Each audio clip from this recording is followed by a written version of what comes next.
Daming saging. Guys, let's do it. Let's go. Paubos ta. Paubos. Pababa po tayo sa makitid na daan.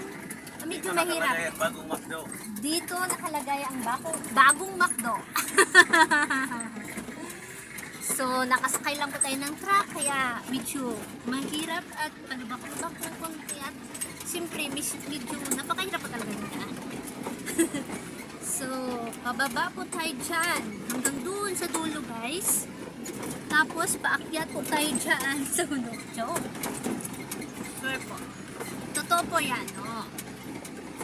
So, medyo mahirap po yung daanan, guys. Lalo na Timing po, ng package na ata. timingan sa package.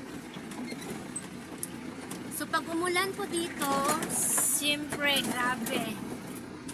Ang sarap ng putik dito, guys. Mag-i-enjoy ka sa putikan.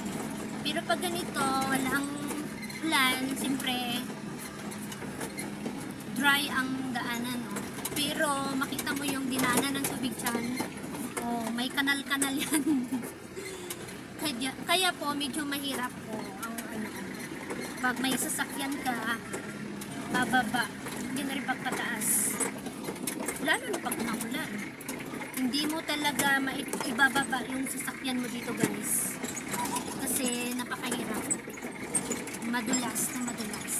So, nakarating na po tayo sa baba, guys. Praise the Lord and thank you, Lord. Nandito na po tayo sa baba. So, dito naman ay mayroon po tayong madadaanan dito na ano to? River. So, may river po dyan. Guys. Ilog na river. Kimalani River. Mamaya po. Papakita ko sa inyo.